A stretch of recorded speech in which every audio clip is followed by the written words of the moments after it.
واقعہ کربلا تاریخ کا دردناک واقعہ ہے۔ یہ اقتدار کی جنگ نہیں تھی، اقدار کی جنگ تھی۔ دو شخصیتوں کی لڑائی نہیں تھی، دو نظریات کا ٹکراؤ تھا۔ یہ حق اور باطل کا معرکہ تھا۔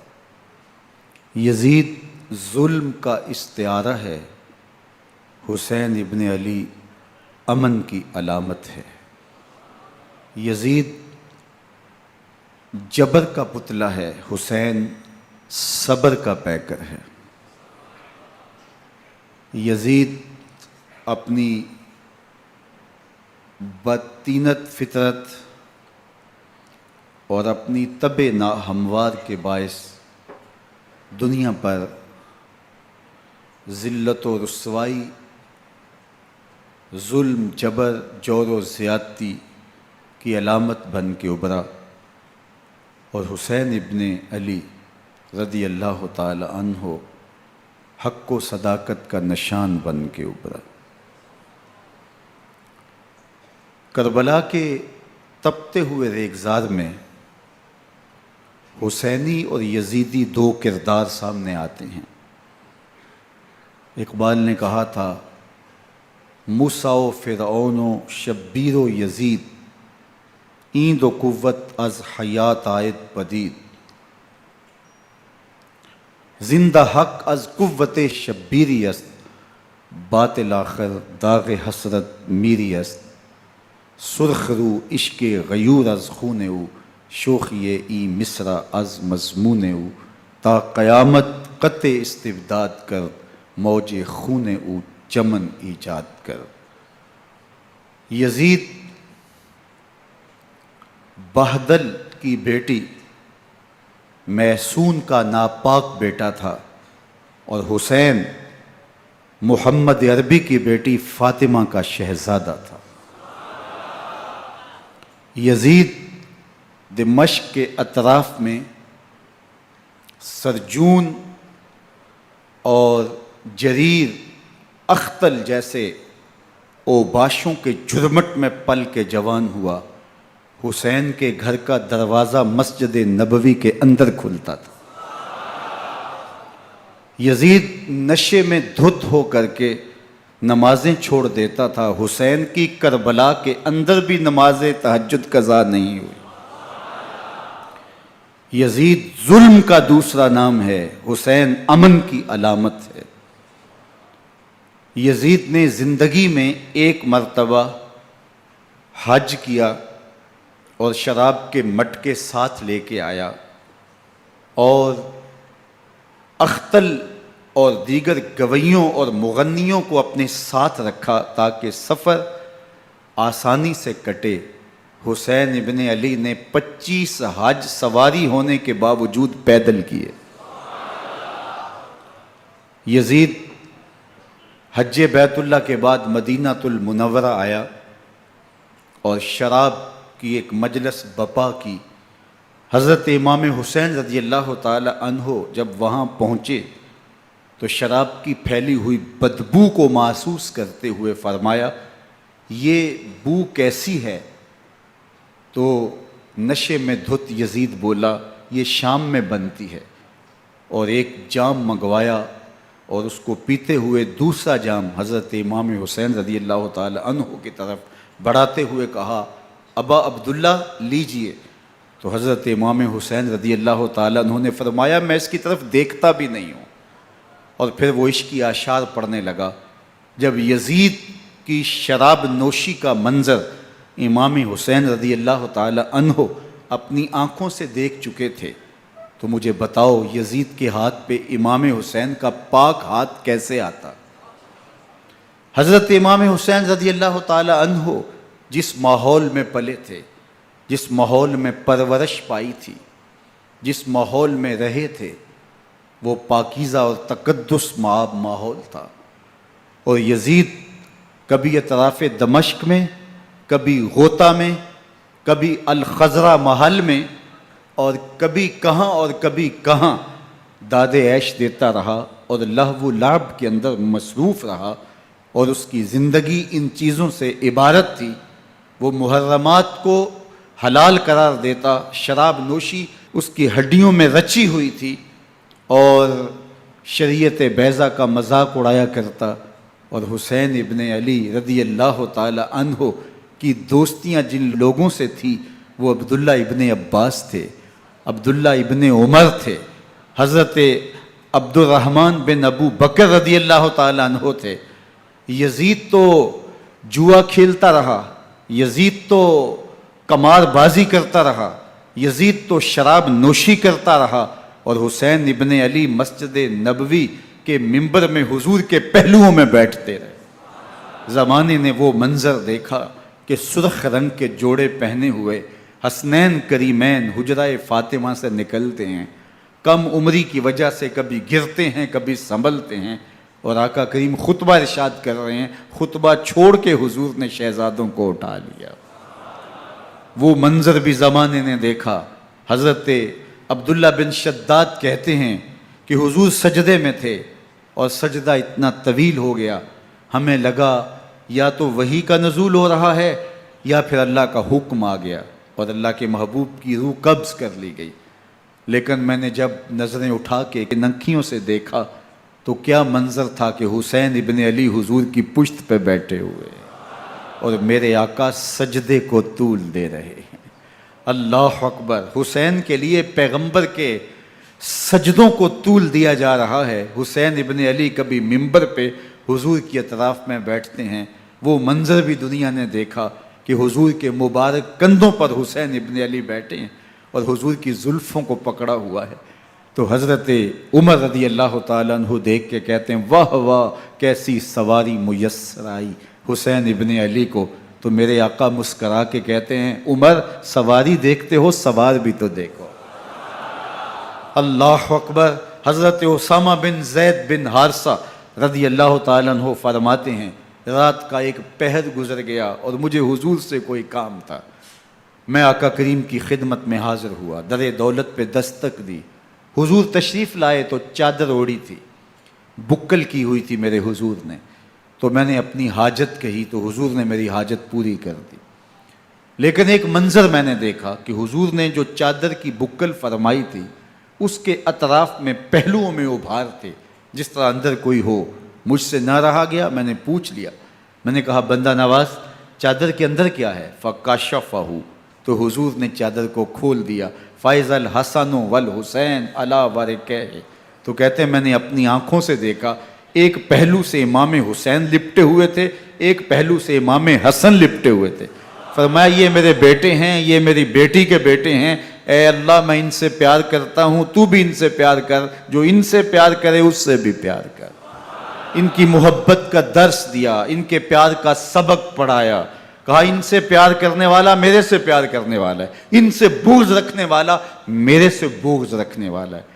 ان کی تکلیف حضور کو بے چین کر دیتی تھی۔ حضرت سیدہ فاطمہ الزہرا رضی اللہ تعالی عنہ کے گھر کے قریب سے گزرے تو حضرت امام حسین کے رونے کی آواز آ رہی تھی، تو آقا کریم علیہ السلام نے فرمایا کہ فاطمہ حسین کو چپ کرواؤ، اللہ تعلمی ان بقاءہ یوزینی، تو جانتی نہیں حسین کا رونا مجھے دکھ دیتا ہے۔ حسین ابن علی کو حضور رونے نہیں دیتے تھے، ان کو دکھی نہیں ہونے دیتے تھے، کیونکہ رسول اللہ صلی اللہ علیہ وسلم جانتے تھے کہ یہ کتنے دکھ سہے گا، کتنی تکلیفوں سے گزرے گا اور کتنے مصائب سہے گا۔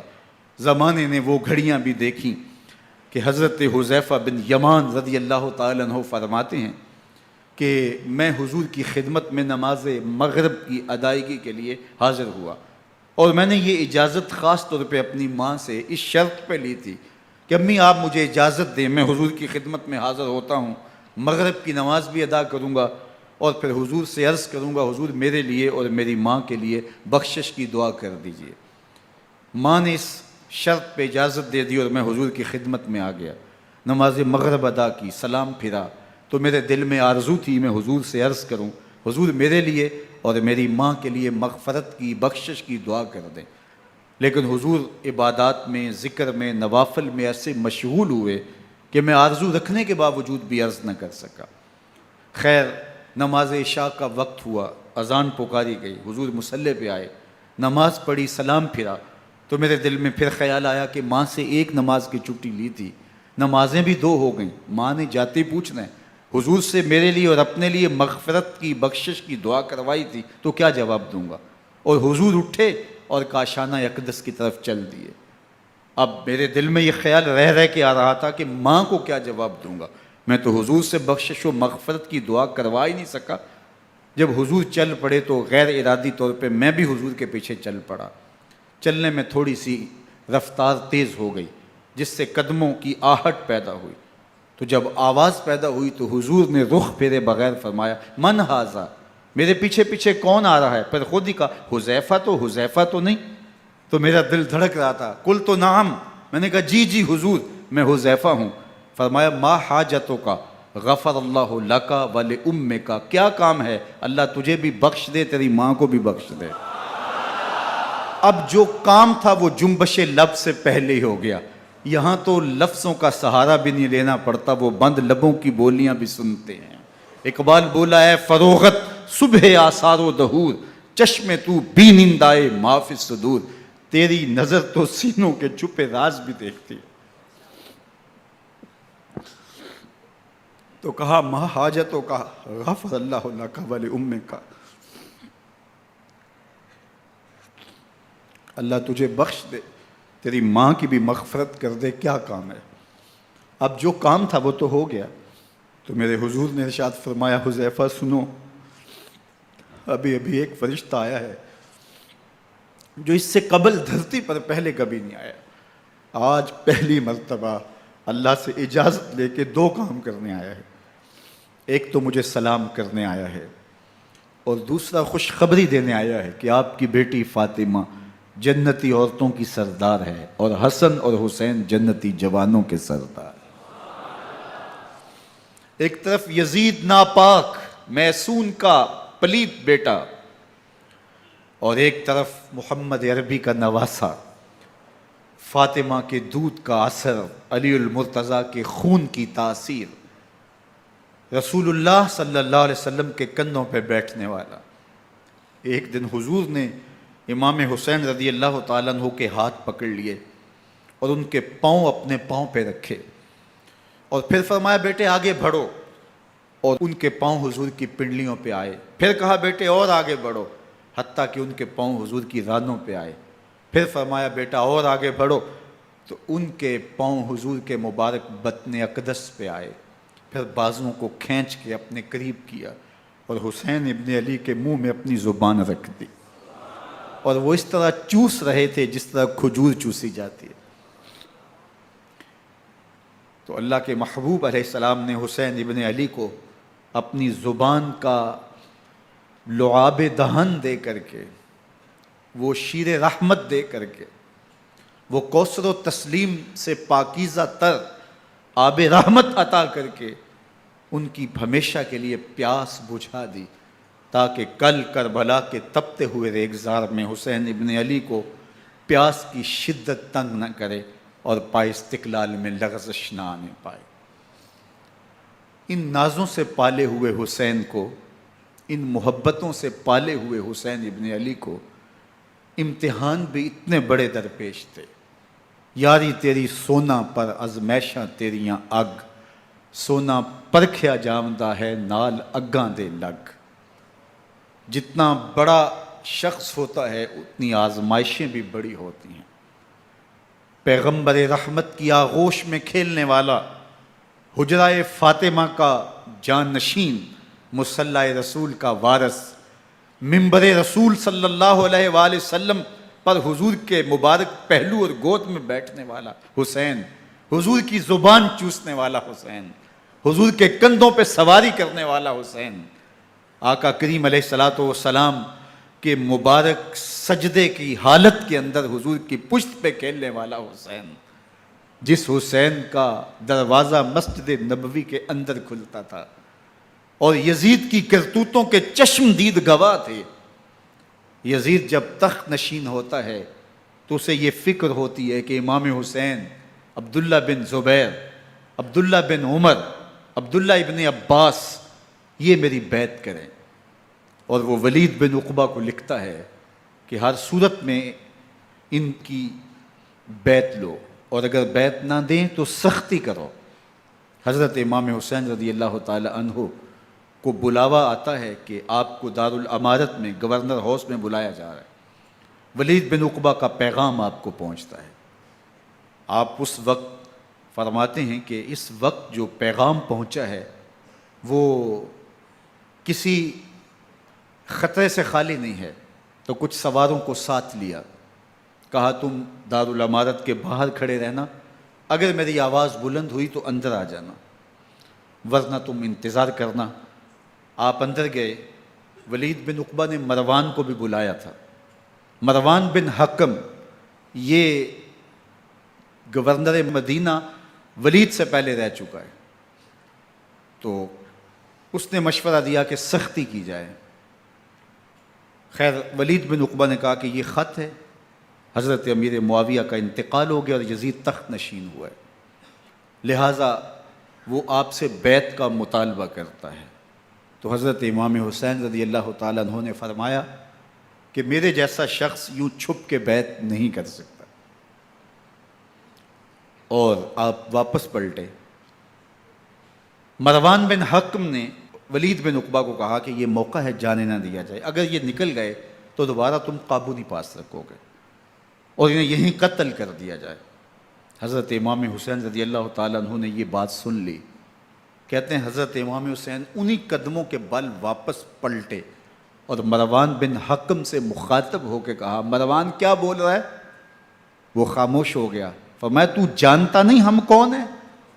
آنا حسین ابن علی ابن ابی طالب، میں حسین ہوں، میں علی کا بیٹا ہوں، ہمارے گھر میں قرآن اترتا رہا ہے، وحی کا نزول ہوتا رہا ہے، اور یزید فاسق ہے، فاجر ہے، مسلمانوں کا قاتل ہے اور شرابی ہے، میں ڈنکے کی چوٹ پہ یزید کی بیعت سے انکار کرتا ہوں۔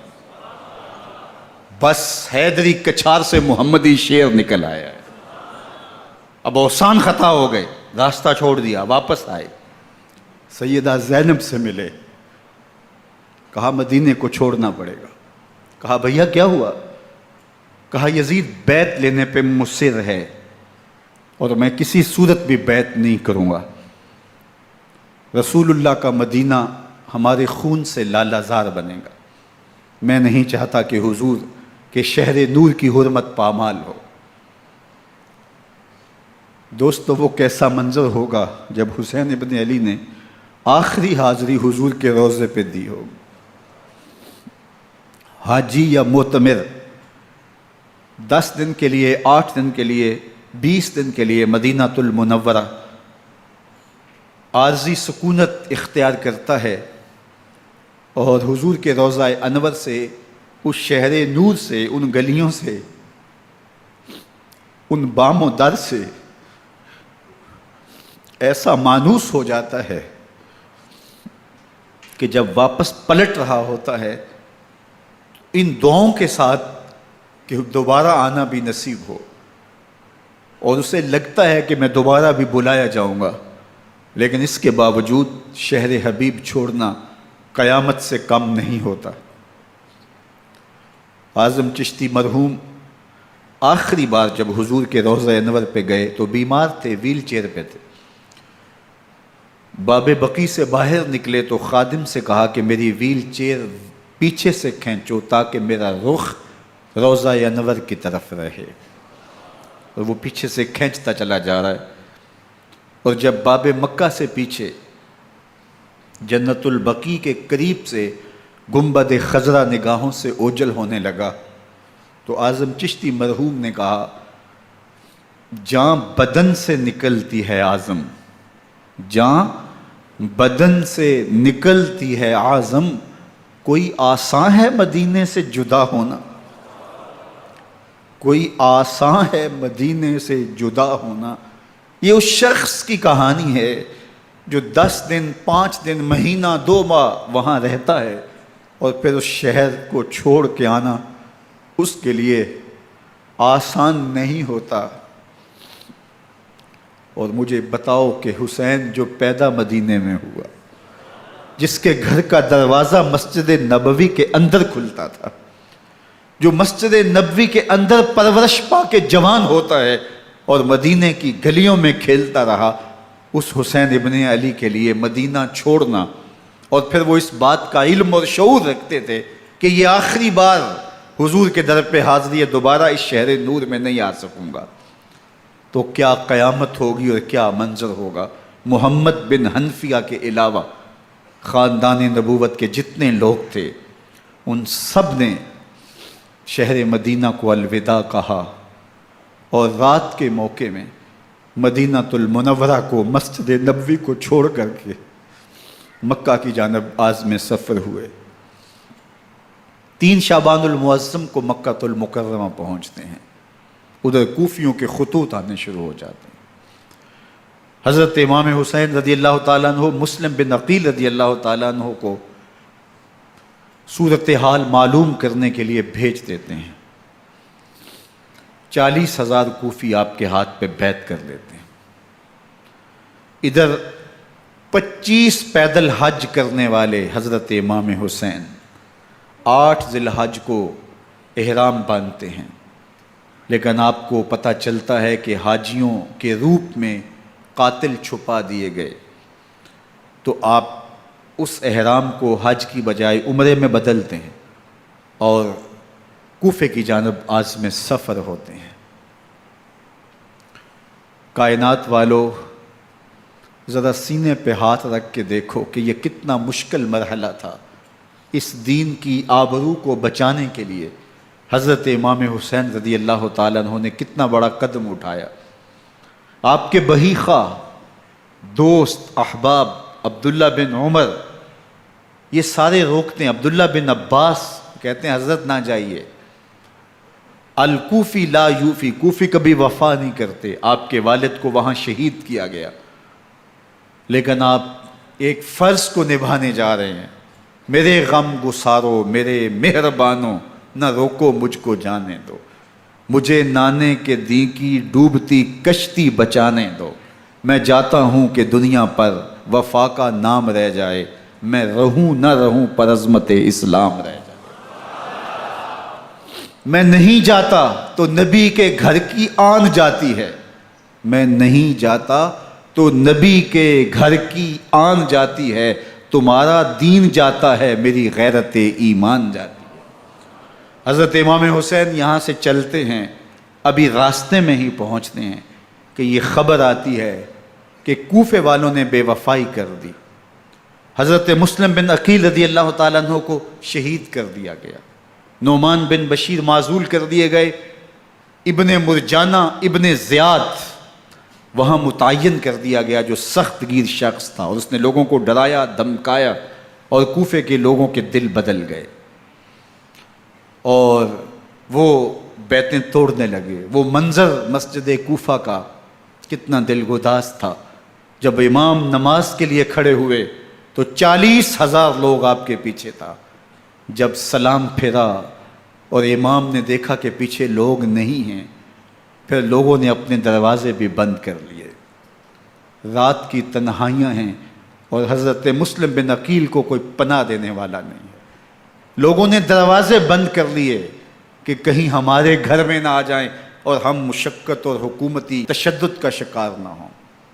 کتنا دردناک لمحہ ہے حضرت مسلم بن عقیل رضی اللہ تعالیٰ عنہ پہ، اور پھر حضرت مسلم بن عقیل بے دردی سے شہید کر دیے جاتے ہیں۔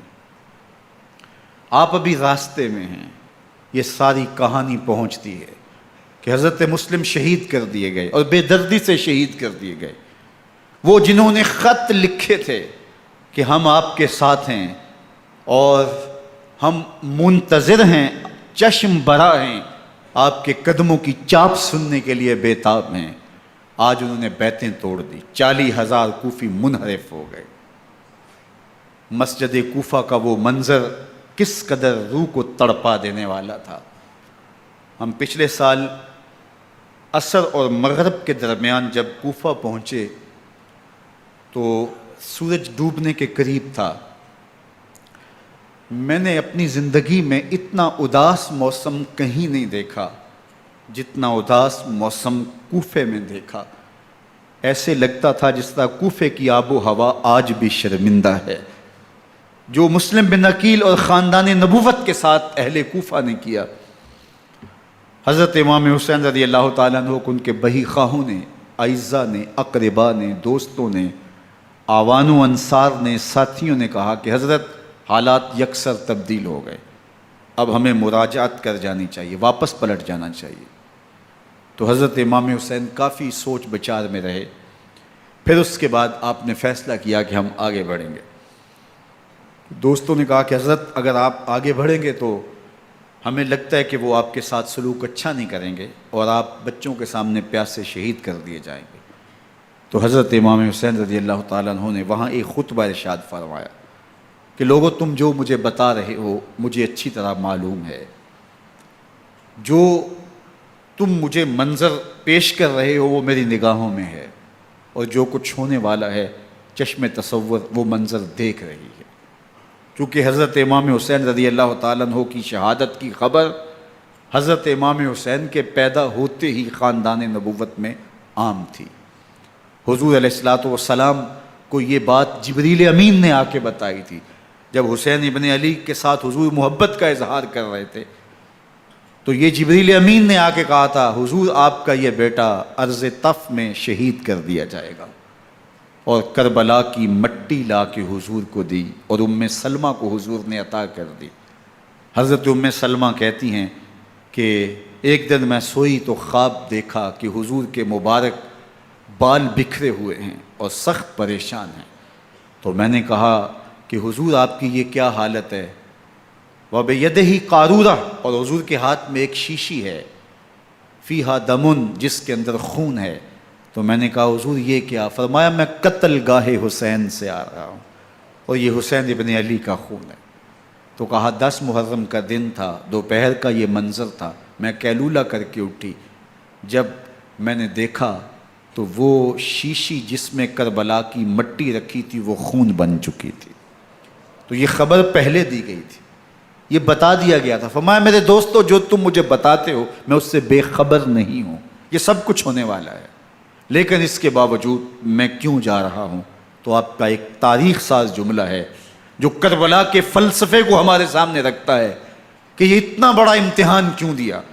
حضرت امام حسین رضی اللہ تعالیٰ عنہ نے فرمایا وَلَكُمْ فِيَّ أُسْوَةٌ، میں اس لیے جا رہا ہوں قیامت تک ظلم، جبر اور ناانصافی کے خلاف کھڑے ہونے والوں کے لیے کوئی نمونہ تو ہو۔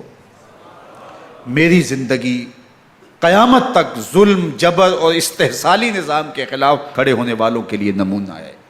تو حضرت امام حسین رضی اللہ تعالیٰ عنہ نے حق اور باطل کے درمیان ایک سرخ لکیر کھینچ دی اپنے خون سے۔ اب حق اور باطل کا امتیاز کرنا مشکل نہیں ہے، کوئی باطل پہ اڑا رہے تو الگ بات ہے، لیکن امتیاز کرنا مشکل نہیں ہے۔ حدود بالکل واضح کر دیں۔ اقبال نے یہاں کتنی خوبصورتی کے ساتھ اس مضمون کو نبھایا۔ سرخ رو عشق غیور از خون او، شوخی این مصرع از مضمون او، تا قیامت قطع استبداد کر، موج خون او چمن ایجاد کر۔ ایک جہاں آباد کر دیا، حق اور باطل کی راہیں اجال دی۔ اب لوگوں کو یزید کا چہرہ پہچاننے میں دیر نہیں لگتی، وقت کے ہر یزید کا چہرہ آسانی سے پہچانا جا سکتا ہے۔ یہ معرفت زمانے کو کروائی کس نے؟ حسین ابن علی نے کروائی رضی اللہ تعالی عنہ۔ تو حضرت امام حسین نے فرمایا کہ جو میرے ساتھ ہونے والا ہے میں اچھی طرح جانتا ہوں، لیکن میں اس کے باوجود آگے بڑھوں گا۔ پھر بڑھے اور کربلا میں جا کے خیمہ زن ہو گئے۔ 7 محرم کو پانی بند کر دیا گیا۔ پانی بند ہوا تو کھانا بھی میسر نہیں تھا، لیکن ذکر پانی کا ہوتا ہے اس لیے کہ کھانے کے بغیر انسان کئی دن کاٹ لیتا ہے، لیکن پانی کے بغیر گزر نہیں ہوتی۔ تو فرات کی نہر سامنے اپنی موجوں کے ساتھ چمک رہی ہے، لیکن ایک قطرہ آب بھی آل رسول کو نہیں دیا جا رہا۔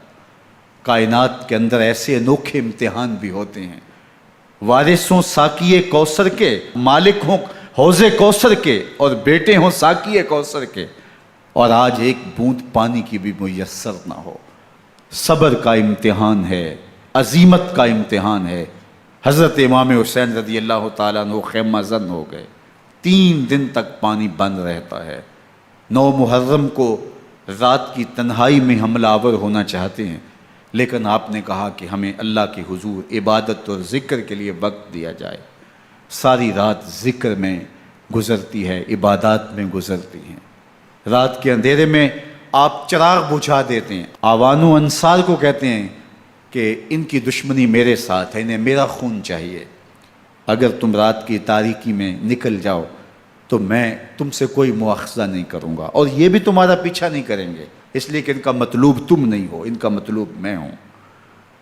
جب چراغ جلایا تو کوئی بھی نہیں گیا۔ مسلم بن نوسجہ کھڑے ہو کے کہتے ہیں حضرت اگر ہمارے بدن کو 70 بار کاٹا جائے اور جلایا جائے اور ہواؤں میں اڑا دیا جائے پھر بھی آپ کا ساتھ نہیں چھوڑیں گے۔ 70 سال کے بوڑھے ہیں حبیب بن مظاہر، کہتے ہیں حضرت آپ کو چھوڑ کے جائیں کہاں، آپ کو چھوڑ کے جائیں کہاں؟ کوئی ساتھ چھوڑنے کے لیے تیار نہیں ہے۔ پیاس ہے، سخت گرمی ہے، کربلا کا ماحول ہے، 72 افراد اور خاندان کی خواتین میدان کربلا میں خیمہ زن ہیں۔ دوسری طرف لشکر اعداء اشقیا 22,000 کی تعداد میں مقابلے میں، ایک روایت 30,000 کی ہے۔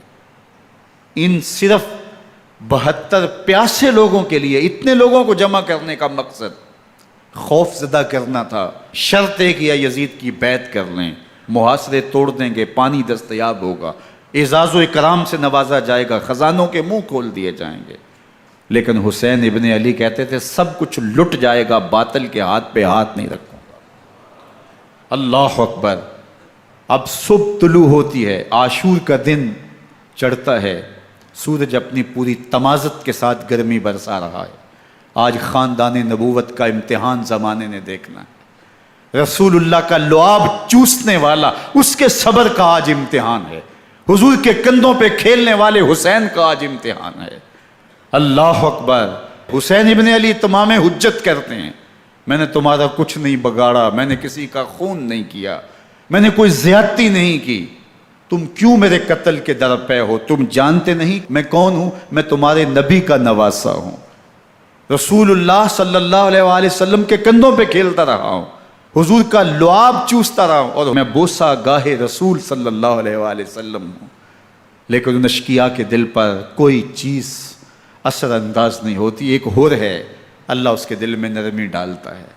پہلے تو امام حسین کو گھیر کے لے کر کے آتا ہے، لیکن بعد میں وہ قافلہ یزید سے قافلہ حسین کی طرف آ جاتا ہے۔ امام حسین فرماتے تو دنیا میں بھی ہور ہے، آخرت میں بھی ہور ہے، آزادی مل جاتی ہے۔ باقی 22,000 کا لشکر جرار امام حسین کے قتل کے در پہ ہے۔ پھر تاریخ نے خاندان نبوت کا وہ انوکھا امتحان دیکھا۔ حضرت امام حسین کے بچے بالخصوص خواتین پیاس کی شدت میں حلق خشک ہیں۔ حضرت سکینہ تڑپ کے اپنے باپ سے کہتی ہیں کہ مجھے 6 ماہ کے لیے اصغر کی پیاس نہیں دیکھی جا رہی۔ بچے کو ہاتھوں پہ اٹھاتے ہیں اور نہر فرات کے کنارے پہنچ کے فرماتے ہیں اشقیاء سے مخاطب ہو کے تمہارا معاملہ میرے ساتھ ہے، اس 6 ماہ کے بچے نے تمہارا کچھ نہیں بگاڑا، اور چلو بھر کے اس کا حلق سیراب کرنا چاہتے ہیں۔ ایک 2 شاخہ تیر آتا ہے جو حضرت علی اصغر کے گلے کو چیر دیتا ہے۔ راوی لکھتے ہیں کہ وہ عام تیر نہیں تھا، جانوروں کو شکار کرنے کے لیے جو بڑے تیر ہوتے ہیں وہ 2 شاخہ تیر تھا۔ وہ گردن کو کاٹ دیتا ہے، خون بہنے لگتا ہے، گردن لٹک جاتی ہے۔ حضرت امام حسین وہ بہتا ہوا خون اپنے چلو میں لیتے ہیں اور آسمان کی طرف اچھال کے کہتے ہیں مالک حسین کی یہ قربانی بھی قبول فرما۔ یہ تماشا لبے بام نہیں ہے۔ بچہ بیمار ہو، ڈاکٹر جواب دے دیں، ماں باپ کے ہاتھ پھول جاتے ہیں، زندگی کی سانسیں ابھی چل رہی ہوتی ہیں، لیکن ڈاکٹر کہے کہ یہ میرے بس کا روگ نہیں ہے، کہیں اور لے جاؤ، تو زندگی کا لف و نشر غیر مرتب ہو جاتا ہے۔ میں سلام پیش نہ کروں حسین ابن علی کو، 6 ماہ کا علی اصغر ہاتھوں میں دم توڑتا ہے، گردن لٹک جاتی ہے، خون بہہ رہا ہے۔ اب خیموں کی طرف بڑھ رہے ہیں لیکن زبان پہ شکایت نہیں ہے، کہتے ہیں مالک حسین کی یہ قربانی قبول کر لے۔ اب خیموں کی طرف آنا، شہر بانوں ام رباب سیدہ زینب حضرت سکینہ سلام اللہ علیہا کا سامنا کوئی آسان کام نہیں تھا، لیکن حسین ابن علی آتے ہیں، شہزادے کو یہاں خیموں کے قریب رکھ کے کہتے ہیں کہ یہ حوض کوثر سے سیراب ہو گیا ہے۔ اللہ اکبر، کوہرام مچ جاتا ہے خیموں کے اندر، کیا منظر ہوگا، اور ان کو کن الفاظ کے پیرائے میں ڈھال کر کے ان کیفیات کو بیان کیا جا سکتا ہے جو اہل بیت کے خیموں کے اندر علی اصغر کی شہادت کے بعد کا منظر رقم ہو رہا ہوگا۔ اللہ اکبر، ادھر اشکیا آوازیں دے رہے ہیں، مبارزت کے لیے پکار رہے ہیں۔ زمانے نے پھر وہ منظر بھی دیکھا کہ جوان بیٹے کو 18 سال کی کمائی حضرت امام حسین میدان عمل میں بھیج رہے ہیں۔ وہ علی اکبر جو حسین کا نور نظر ہے، آنکھوں کا قرار ہے، دل کی تسکین ہے۔ اور پھر حضرت علی اکبر جب گھوڑے کی زین سے فرش زمین پہ گرتے ہیں تو باپ کو آواز دیتے ہیں، اور حضرت امام حسین جو ہے وہ آگے جا کے بیٹے کی لاش اٹھاتے ہیں۔ اللہ اکبر، 18 سال کے بیٹے کی لاش کو کندھوں پہ اٹھا کے خیموں تک لاتے ہیں اور ہاتھ پھیلا کے کہتے ہیں مالک حسین کی یہ قربانی بھی قبول فرما۔ کبھی قاسم بن حسن کی لاش اٹھا کے لاتے ہیں، کبھی اون و محمد کی لاشیں اٹھا کے لاتے ہیں، بتیجوں کی، بھانجوں کی، بھائی عباس کے کٹے ہوئے بازو اور زخموں سے چھدا ہوا لاشا۔ کیا کیا قیامتیں تھیں جو اس کربلا کے ایک میدان کے اندر نہیں توڑی گئیں۔ حضرت امام حسین پر دکھ پہ دکھ، تکلیفوں پہ تکلیفیں، اب 71 لاشیں اٹھا کے خیموں تک پہنچا چکے، اور ادھر مبارزت کی دعوت دی جا رہی، آؤ میدان عمل میں آؤ، اب دیر کیوں کر رہے ہو۔ رسول اللہ کا حرم، رسول اللہ کی شہزادیاں جو نازوں میں پلی تھیں، وہ کلیاں جو شبنم کا بوجھ بھی گوارا نہیں کر سکتی تھی، آج مصیبتوں کے پہاڑ ٹوٹ گئے۔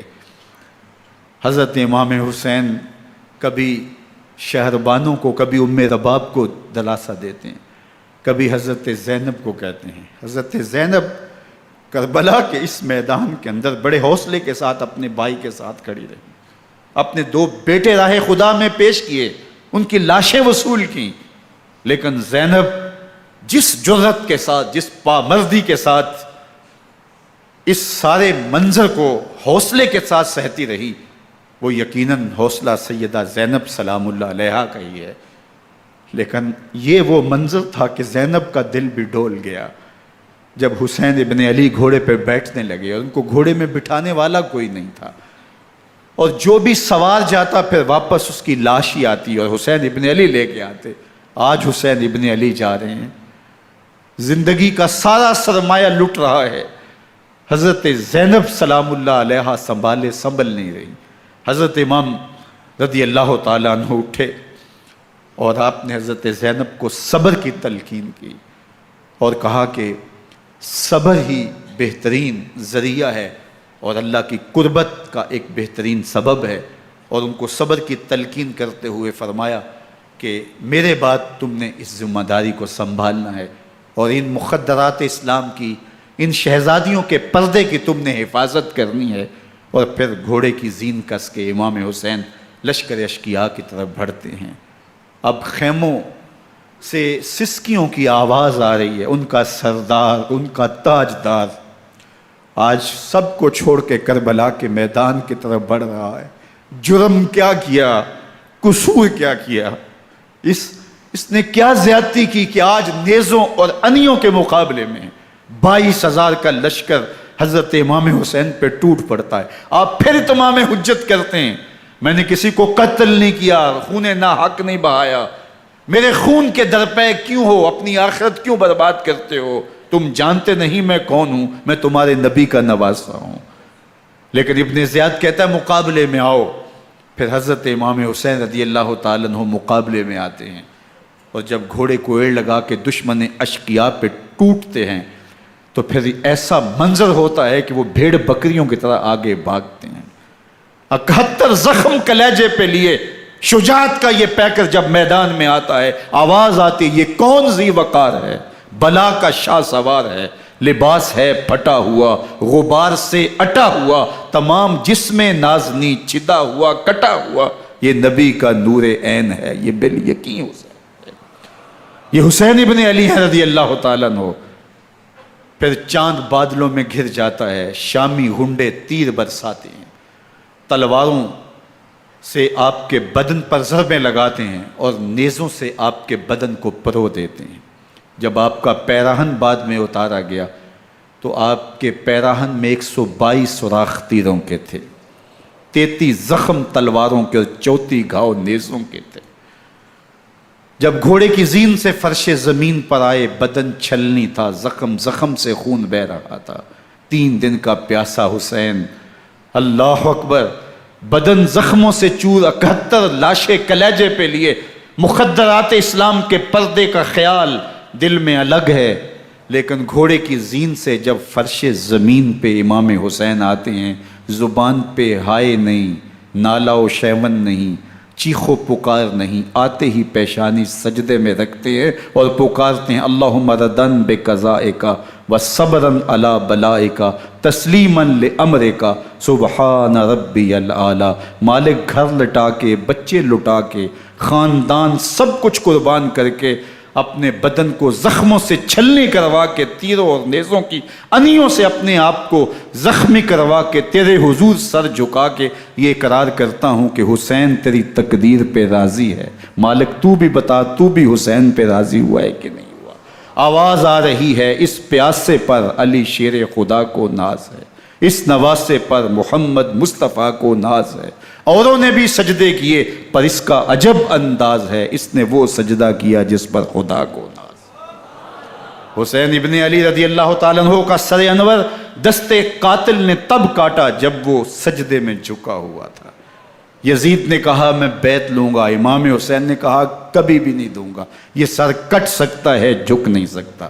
سر کاٹ کے نیزے کی نوک پہ چڑھا دیا گیا اور یہ اس بات کا اعلان تھا کہ ہم جیت گئے اور حسینی ہار گئے، اور لشکر یزید میں غوغا مچ گیا، نقارے بجنے لگے کہ ہم جیت گئے، دیکھو امام حسین شہید کر دیے گئے، اور سر کاٹ کے نیزے کی نوک پہ چڑھایا گیا۔ لیکن لشکر یزید سے ہی آواز آئی یہ کیسا سر ہے جو کٹ کے بھی سر بلندی ہے، کٹ گیا ہے پھر بھی اونچا ہے، اللہ اکبر، یہ سر سجدے میں کٹا ہے، رب کے حضور عبادت کی حالت میں کٹا ہے۔ حسین آج بھی سجدے میں ہے، اللہ اکبر، حسین آج بھی سجدے میں ہے، بلکہ کٹے ہوئے سر کا رخ زمین کی جانب تھا اور کٹی گردن آسمان کی طرف، یوں نیزے پہ پرویا گیا۔ اللہ اکبر، ایک شاعر نے نقشہ کھینچا، بآنکھ سر نیزے پہ اور سوئے زمیں ہے روح، یعنی سجدہ ثانی کی ہے آرزو۔ رکعت کے 2 سجدے ہوتے ہیں، ابھی ایک سجدہ ہوا تھا کہ دست قاتل نے سر کاٹ دیا، کہا حسین کی پیشانی میں دوسرے سجدے کی تمنا مچل رہی ہے۔ یہ تھا حسین ابن علی کا سجدہ، ساری زندگی رب کے حضور سجدہ قضا نہیں ہونے دیا۔ آج پانی نہیں ہے، اللہ اکبر، آج تیمم کر لیتے ہیں، آج اپنے خون کو اوڑ کر کے حسین نے اپنی پیشانی اپنے مالک کے حضور جھکا کر کے عظیمت کی وہ انوکھی داستان رقم کر دی کہ صدیاں گزرنے کے باوجود بھی ان کی یادوں کے چراغ روشن ہیں۔ جب حضرت امام حسین اور دوسرے آیان و انصار کو شہید کر دیا گیا تو ان کے سر نیزوں کی نوک پہ چڑھا دیے گئے۔ حضرت امام حسین کا کٹا ہوا سر اور باقی 71 افراد کے کٹے ہوئے سر نیزوں کی نوک پہ، اور 10 سواروں کو ابن سعد نے کہا کہ ان کو رون دو، اور گھوڑوں کی ٹاپوں تلے حضرت امام حسین رضی اللہ تعالیٰ عنہ اور ان کے آوان و انصار کو جو ہے وہ روندا گیا، حتیٰ کہ ان کی استخوان مبارک، ان کی ہڈیاں بھی چور چور ہو گئیں۔ روننے سے قبل ان کا لباس اتار لیا، ان کے کپڑے اتار لیے گئے۔ اللہ اکبر، کیسی دردناک گھڑیاں تھیں۔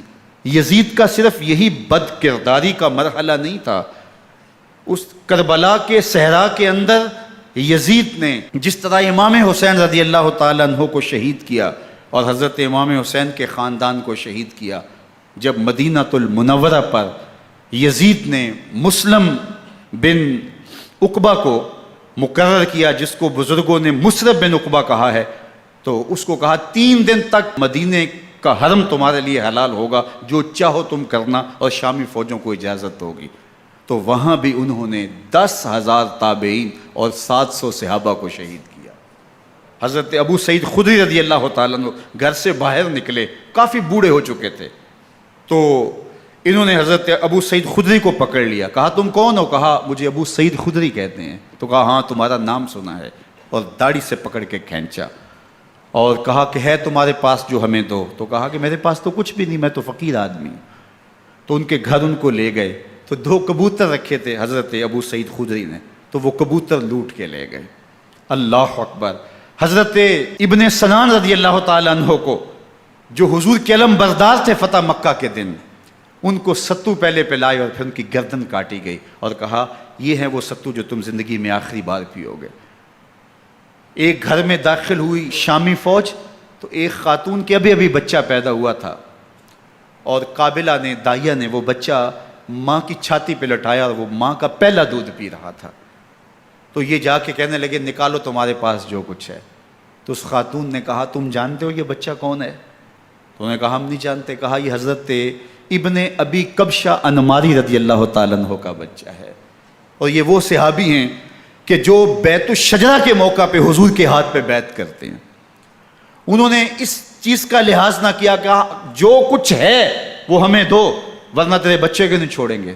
تو ماں بچے سے مخاطب ہو کے کہتی ہے، ابھی بچہ پیدا ہوا ہے اور ماں سے پہلا دودھ پی رہا ہے، کہ بیٹے اگر میرے پاس کچھ ہوتا، وہ قیمتی سے قیمتی چیز بھی ہوتی، تیری جان کے لیے قربان کرتی، لیکن اس وقت میرے پاس کچھ ہے نہیں۔ تو ایک شکی آگے بڑھا اور بچے کو ایک ٹانگ سے پکڑ کے کھینچ کے دیوار کے ساتھ پٹک کے مارا، جس سے دماغ کا بھیجا نکل گیا۔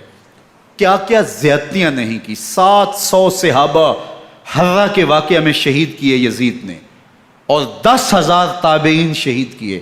مسجد نبوی میں ممبر رسول کے ساتھ گھوڑے باندھے، اور وہ ممبر رسول اور مصلی رسول کے قریب لید کرتے رہے۔ حضرت سید عبد المسیب فرماتے ہیں میں نابینا تھا اور حضور کے روضہ انور کے پاس بیٹھا تھا، اور یزید کے سپاہی آتے، جو بھی مسجد میں نظر آتا پکڑ کے لے جاتے، مجھے نابینا سمجھ کے چھوڑ دیتے، لیکن میں پریشان تھا کہ ظہر کا وقت ہوگا، عصر کا وقت ہوگا، مغرب عشاء کا وقت ہوگا، نہ اذان نہ اقامت نہ جماعت، تو کیسے مجھے پتہ چلے گا کہ نماز کا وقت ہو گیا، اور کیسی میری نمازوں کا کیا بنے گا؟ میں اس فکر میں بیٹھا تھا۔ لم ازل اسمع الاذان والاقامت من قبر رسول اللہ صلی اللہ علیہ وآلہ وسلم۔ فرماتے ہیں جب بھی پھر نماز کا وقت آیا، گنبد خضرا سے اذان کی بھی آواز آئی، اقامت کی بھی آواز آئی۔ 3 دن تک مسجد نبوی کے اندر گھوڑے بندے رہے، اور مدینہ کی حرمت پامال کی۔ مدینہ کے گھروں کے اندر یہ بدکماش داخل ہوئے، اور جو بدکاریاں انہوں نے کی، کلیجہ منہ کو آتا ہے۔ 1002 شیزائیں ان بدکاروں کی بدکاریوں کی وجہ سے کنواری حالت کے اندر حاملہ ہوئی۔ 3 دن تک مدینے کا حرم انہوں نے پامال کیا، اور پھر مکہ المکرمہ میں کعبۃ اللہ پر گولے برسائے، اور کعبہ کا غلاف جل گیا۔ وہ تو یزید مر گیا، اور حضرت عبداللہ ابن زبیر رضی اللہ تعالیٰ عنہ نے اپنی خلافت کا اعلان کیا۔ یزید کے یہ کرتوت تھے، ادھر اہل مدینہ کو ستایا، ادھر اہل مکہ کو ستایا، اور رسول اللہ صلی اللہ علیہ وسلم کے خانوادے کی بے حرمتی اور توہین کی۔ نہ صرف انہیں قتل کیا گیا، ان کی لاشوں پہ گھوڑے دوڑائے۔ ابن سعد اور شمر جو ہے وہ خیموں میں داخل ہوا، اور مخدرات اسلام کی چادریں چھیننے کی کوشش کی۔ حضرت زینب سلام اللہ علیہ نے مخاطب ہو کے کہا ہمارے چہرے کے رکھوالے چلے گئے ہیں، ظالم تو خیال نہیں کرتا ہم رسول اللہ کی بیٹیاں ہیں۔ حضرت شہربانو، حضرت زین العابدین اور حضرت زینب سلام اللہ علیہ، ان تینوں کو ایک اونٹ پہ باندھا گیا، اور باقی اونٹوں پہ باقی سادات کو، حضور کی شہزادیوں کو باندھا گیا، رسیوں میں جکڑا گیا، اور اونٹوں پہ باندھ کر کے کوفے کی جانب آگے آگے شہیدوں کے سر چل رہے ہیں، اور پیچھے یہ قافلہ چل رہا ہے۔ اور جب یہ قافلہ وہاں سے گزرا جہاں لاشیں پڑی تھیں، امام زین العابدین 14 سال کے تھے اور بیمار تھے، اور ان کا حوصلہ نہ ہوا، وہاں غشی ان کے اوپر آنے لگی، اور وہ منظر ابن کثیر نے، باقی لوگوں سب نے لکھا ہے کہ پھر جب ان کی یہ حالت ہوئی، تو پھر سیدہ زینب سلام اللہ علیہ، جنہوں نے ابھی تک بڑے حوصلے کے ساتھ ساری مشکلات کا مقابلہ کیا تھا، اب ان کے بندھن ٹوٹ گئے اور آنکھوں سے آنسو بہنے لگے، اور سیدہ زینب نے امام حسین رضی اللہ تعالیٰ عنہ کی لاش پہ کھڑے ہو کے، اور وہ روندی ہوئی لاش، ٹوٹی ہوئی ہڈیاں، اور وہ برینا بدن، کٹا ہوا سر نیزے کی نوک پہ، اور لاش یہ پڑی ہے، تو حضرت سیدہ زینب نے مدینے کی طرف منہ کر کے جو ہے وہ حضور سے فریاد کی، یا محمد آہو، یا محمد آہو، ھذا حسین بالآراء مزمل بالدماء، یا محمد آہو بناتوں کا سبایا۔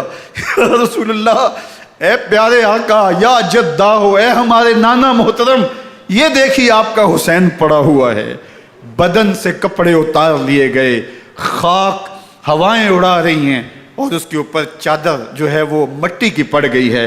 حضور آپ کی اولاد کاٹ دی گئی، اور پھر کہا بناتوں کا سبایا، حضور دیکھیے آپ کی بیٹیوں کے ہاتھ باندھ دیے گئے ہیں، اونٹوں پہ کس دیا گیا ہے، سر شہیدہ آگے آگے چل رہے ہیں، اور حضرت سیدنا امام حسین کا آگے آگے سر ہے۔ راستے کے اندر ایک جگہ آئی، رات گزری اور ان کو اتارا گیا۔ رات کا موقع تھا، ایک خاتون آئی اور اس نے کوئی کھانا پیش کیا ان کو، اور کہا کہ میں کسی زمانے میں حضرت سیدہ فاطمہ الزہرا کی نوکری کیا کرتی تھی، ان کی لونڈی تھی، ان کی کنیز تھی، اور آج مجھے پتہ چلا کہ آپ لوگ گزر رہے ہیں، تو میں نے کہا کہ میں اپنی مخدومہ کے خاندان کی خدمت کروں۔ اور پھر اس نے کہا کہ اس وقت سیدہ کی گود میں ایک 6-7 ماہ کی بچی تھی جس کو زینب کہا کرتے تھے، تو سیدہ زینب نے کہا کہ اماں اگر پہچانتی ہو تو وہ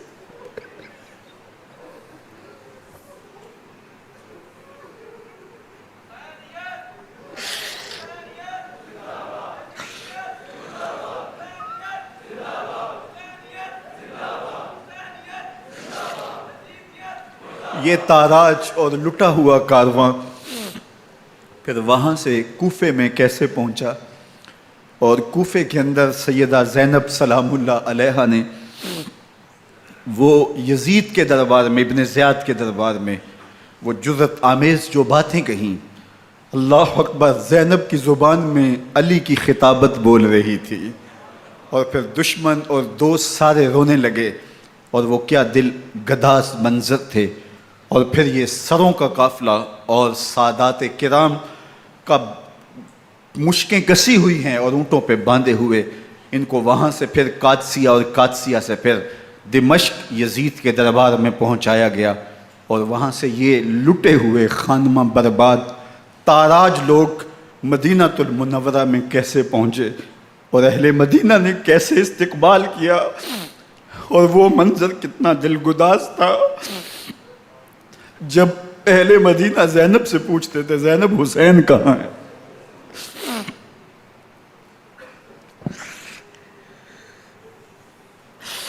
بے مروت بے وفا تیرا بھی کیا افسانہ ہے، جس نے اپنی ہی شمع کو گل کیا تو وہ پروانہ ہے۔ اپنے پیغمبر کے شہزادوں کو اور اپنے پیغمبر کی شہزادیوں کو جو دکھ اس امت نے دیے، یہ کائنات کی ایک انوکھی داستان ہے۔ اللہ ہمیں اسوہ شبیری پہ عمل کی توفیق عطا کرے اور ان کے نقوش پاک کی برکتیں دے، اہل بیت کی محبت ہماری روحوں میں جذب کر دے، اور جس عظیمت کے ساتھ، جس حوصلے کے ساتھ انہوں نے دکھوں کو جھیلا، جو دہکتی آگ کے شعلوں پہ سویا وہ حسین، جو جواں بیٹے کی میت پر نہ رویا وہ حسین، جس نے سب کچھ کھو کے کچھ نہ کھویا وہ حسین، مرتبہ اسلام کا جس نے دوبالا کر دیا، خون نے جس کے دو عالم میں اجالا کر دیا، جو کہ سوزے غم کو سانچے میں خوشی کے ڈھال کے مسکرایا موت کی آنکھوں میں آنکھیں ڈال کے۔ اے حسین ابن علی تم پر سلام، نازش آل نبی تم پر سلام۔ ذرا میرے ساتھ یہ پڑھ لیجئے، اے حسین ابن علی تم پر سلام، نازش آل نبی تم پر سلام، تم پہ لاکھوں رحمتیں لاکھوں سلام، اے شہیدان محبت کے امام، لالا گوں لالا بدن لالا کفن، اے چمن اندر چمن اندر چمن، زندگی ہی زندگی تیری حیات اے حیات اندر حیات اندر حیات، افتخار ملت بیضا ہے تو، رب کعبہ کی قسم یکتا ہے تو، فخر کا دل میں دریچہ باز کرنا چاہیے، جن کا تو آقا ہے ان کو ناز کرنا چاہیے۔ وآخر دعوانا ان الحمدللہ۔